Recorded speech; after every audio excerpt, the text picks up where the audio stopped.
Good morning everyone, so you're looking at a double unboxing of two Timex watches. They're both pretty much the same, just two different designs. We're going to be looking at a Timex Q Reissue 38mm today. So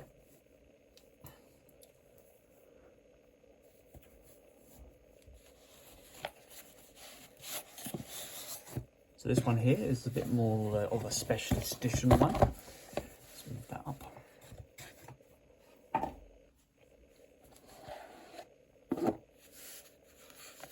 This comes from IFL watches. They're they take the original watches and they hand paint the dials.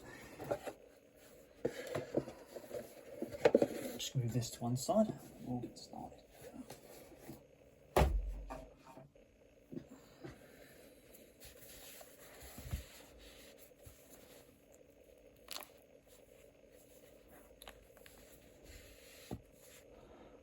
Yeah, so inside the actual boxes, we've got that sort of Timex sort of fabric on the back and consistent across the bottom of the actual pouch, held in place with little tiny white elastic bands.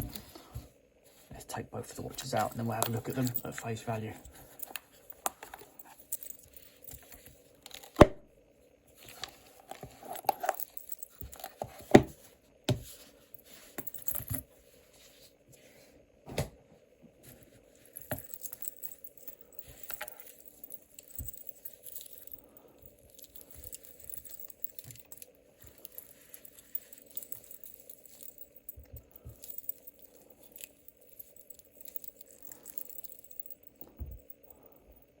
So on the left hand side, we've got the original Timex Q Reissue from I think it's 1979.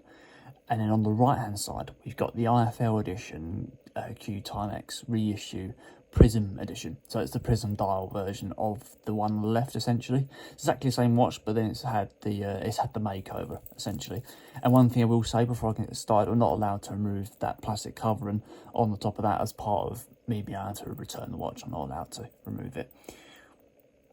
So they both, but in terms of the spec, they're both exactly identical. So we're just going to talk to them sort of as a single entity at the moment.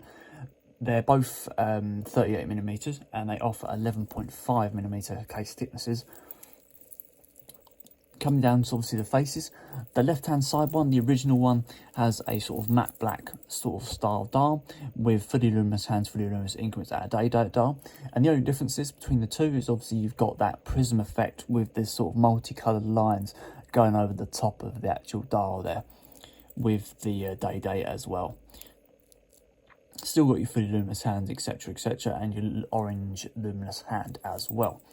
In terms of the bezel feels nice and smooth, which is good. I can show you that on this one. There's no actual individual clicker system for it. It just glides around. There's no clicker on it at all. Coming around the actual side of the watch, we've got a sort of a polished finish on both of them with a sort of a matte black finish on the actual bezel piece as well. In terms of the crown, let's have a look at the crown, see what the quality is like. We're in second position already. And the feedback on this crown, it feels really good. The hands move in a nice thick fashion compared to the actual strength on the crown. Good firm click down as well. The first position isn't as well defined. It does feel a little bit sort of flimsy, bringing it out to the first position. It's a little bit delicate as well, moving it. Makes quite a sort of loud click as well when you're turning that around, but some people prefer that. I don't mind that. When you're pushing it down from the first position, it does feel a little bit delicate.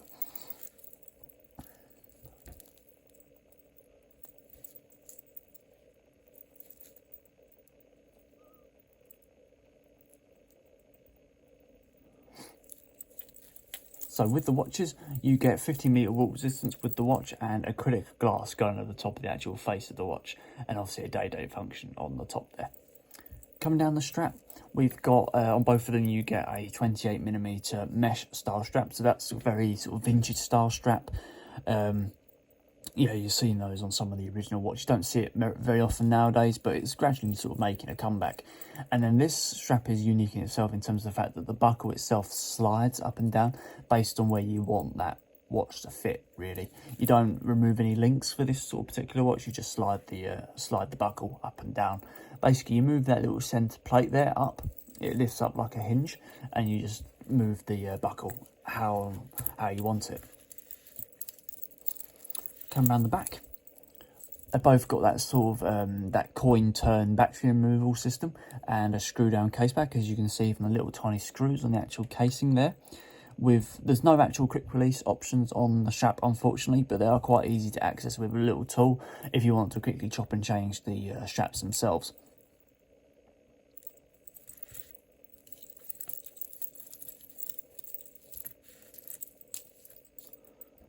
So there we go, guys. That is the Timex Q Reissue versus the Q Reissue Prism edition.